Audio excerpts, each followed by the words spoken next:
Hey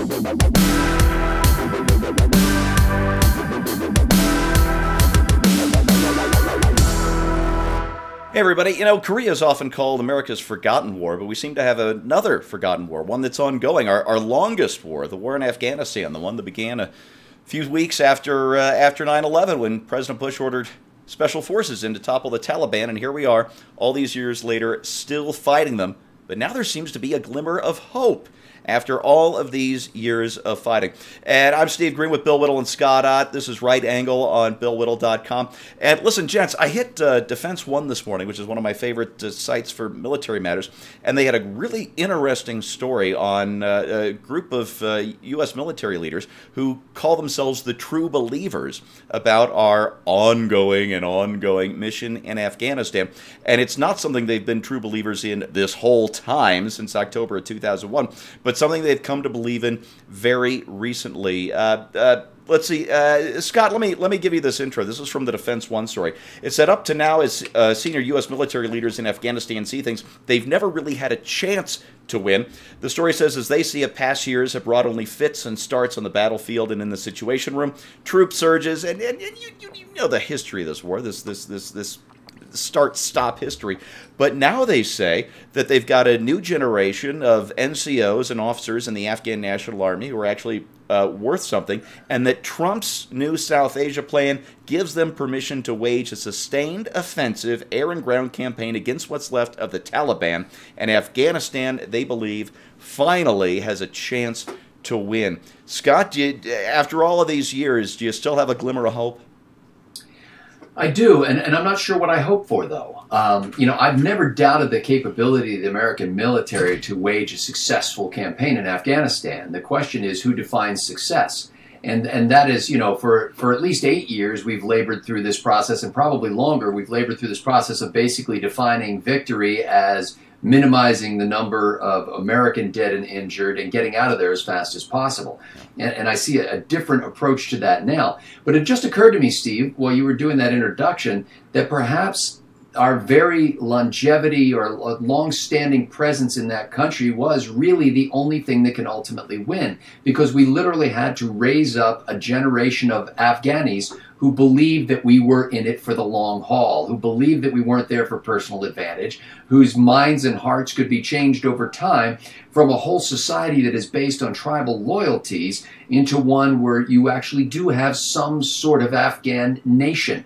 And that's been something that really hasn't existed in the past. And so it may sound strange to say, but in some cases, a long-term commitment like this is maybe the only way to win. Now, I don't believe the long-term commitment while constantly, you know, I see shades of Lyndon B. Johnson, who basically used to tell his advisors, we need to kill more Viet Cong.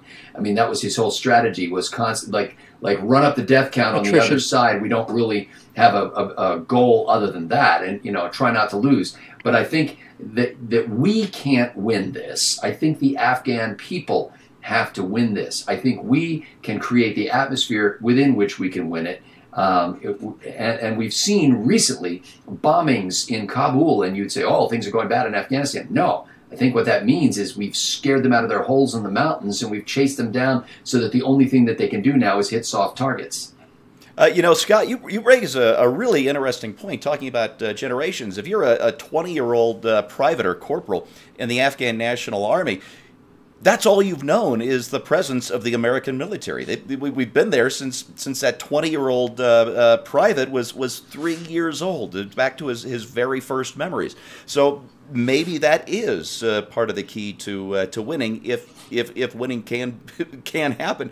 Bill, but let me read you the next part of the story, because I think this is really telling. George W. Bush toppled the Taliban and then sort of put it on the back burner. Obama called it the necessary war, I think, but that was really just for the cameras and for the campaign ads. But the Defense One story says the leash is off. Since 2014, when Barack Obama declared the end of combat operations, the U.S. military basically has been restricted to defending against Taliban attacks. No more, the story says. This is all part of our overarching strategy to continue to put pressure on the Taliban until they realize they've basically got a binary choice. They can negotiate and reconcile or live in irrelevance and die. And those are the words of U.S. Brigadier General Lance bunch. Is Trump the guy to win this war, Bill? They could be the words of that brigadier general. They could be the words of our defense secretary, formerly a ground commander, who has that exact same attitude. They could be the words of Curtis LeMay, and they could be the words of Winston Churchill. It gets clearer and clearer to me the line of United States military success and failures. The ability for us to win or lose, well, first of all, the ability to win or lose a conflict is a self-fulfilling prophecy. Whichever one you believe is going to happen is the one that's going to happen. It's been true for America since World War II. But if you look at the situation in Iraq and the situation of Afghanistan, you can't understand how those wars were fought, and in the case of Iraq, lost and now maybe won again on some level, without understanding what happened in Vietnam. And you can't understand what happened in Vietnam if you don't understand what happened in Korea.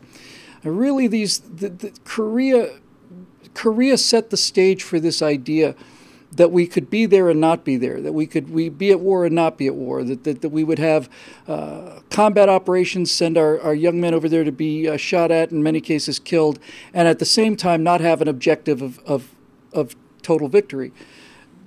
Victor Davis Hanson mentions, and many other people do too, there's kind of a uniquely Western idea. It's a Greco-Roman idea, the idea of victory. Most warfare prior to the Greeks just consisted of displays and so on, and all right, we'll give you this territory back, and then you can have this and so on, and just a sort of an elaborate dance. I think the Aztecs had flower warriors and flower wars where they would compete to grab flowers because it was basically a way to show our force and stuff without anybody getting really hurt. But this is not a Western. No, it's not a Western idea. It's certainly not an American idea. We went into Korea prepared to stop something, but not to end something. That war is technically still going on. There was never a peace treaty in Korea.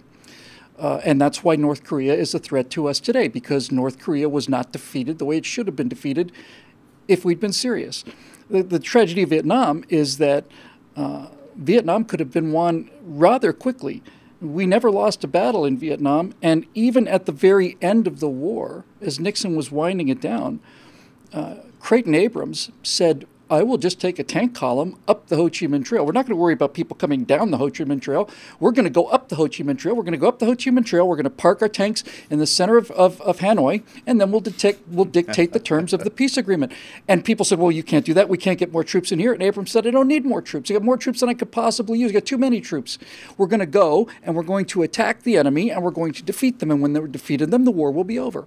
And if we'd done that, there'd be millions and millions and millions of Vietnamese alive today that aren't alive today because of what the communists did to them and the 50 years of prosperity that they stole from them and all the rest. So I say all this only to say that I think there is a chance to win in Afghanistan only because it is the beginning of the second year of Trump's term. If this were the beginning of the last year of Trump's term, I would say, sure, we can win. We could have always won. But the Democrats run on failure. They said that Vietnam was a lost cause. And when we ended up winning that war, they sold the peace. And by the way, just so you don't think I'm some kind of lunatic when I say that we won the Vietnam War, the Vietnam War was started because the northern Vietnamese communists made an incursion past a boundary line into South Vietnam. And when America left Vietnam, the communists were on the other side of that line. South Vietnam was the way it was when the war was in the beginning. That was a win. But the Democrats, having run against the Vietnam War for 10 years, basically, had to basically hand over the defeat in the years after Watergate. Yeah, they outlawed defending our own treaty obligations to the South. That's right. So there are two lessons to be learned from this whole tirade of mine. The first one is that the United States military has within it two forces that are constantly at work. They have the conventional forces of conservatism in the bad sense, which essentially means generals who are preparing to win the last war. But in the case of Creighton Abrams, the case of David Petraeus, and the case of perhaps this general you mentioned now, there are also visionaries who are young enough and flexible enough to understand the rules of that particular conflict that don't apply to any other conflict. And if you give these people their freedom and their head and you take the leash off of them, they will come up with a way to win, because what we're fighting for is more attractive than what they're fighting for.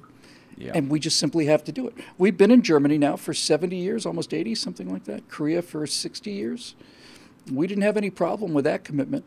So I'll go along and close with what Scott said. There are now people out there who grew up in Afghanistan with the Americans there the whole time. Barack Obama tried his best to bring this home in defeat, no matter what he said. And Donald Trump's first act as president that I recall was dropping the most powerful non-nuclear weapon we have on the Taliban and saying, no, we're not going home. If you announce to an enemy that all you have to do is hang on until Christmas, and at that point we're leaving, seriously, how stupid do you have to be? Well, you have to be a community organizer. Yeah. So if we decide we want to win it, we'll win it. And if we decide that we want to not lose it, we'll lose it. Folks, when I read this story this morning, I flashed back on a story from World War II. We had to bomb whatever it is we had to bomb in Europe to win that war because the Nazis were an existential threat. And a lot of those targets were in friendly countries, France, Belgium, Holland, and yet the RAF and the U.S. Air Force or Army Air Force bombed those targets and killed a lot of friendly civilians, so much so that in the case of the Dutch, Churchill was starting to blanch at the effort, at all the Dutch civilians being killed. But the Nazis representing an existential threat to the West, we applied the level of violence necessary to defeat them and to defeat them quickly. The Taliban are not an existential threat, so I worry that even with the leash off, maybe we won't apply the necessary violence to knock the Taliban either out completely or to form a reconciliation government, which of course is the other half of that binary choice. But if we are willing to do this, then I think we owe it to the U.S. military, which has been engaged now there for so long. We owe it to the victims of 9/11, and we owe it to the Afghan people who we keep letting down with this on-again, off-again warfare we've been waging in their country since October of 2001. So yeah, let's give this one more try, but if not, if it doesn't work this time, I think we've got to come home. But let's give them that try. Godspeed and God bless, all right? And that's your right angle on Afghanistan. Thanks to the people of the members of BillWhittle.com. Thanks for watching, and we'll see you next time.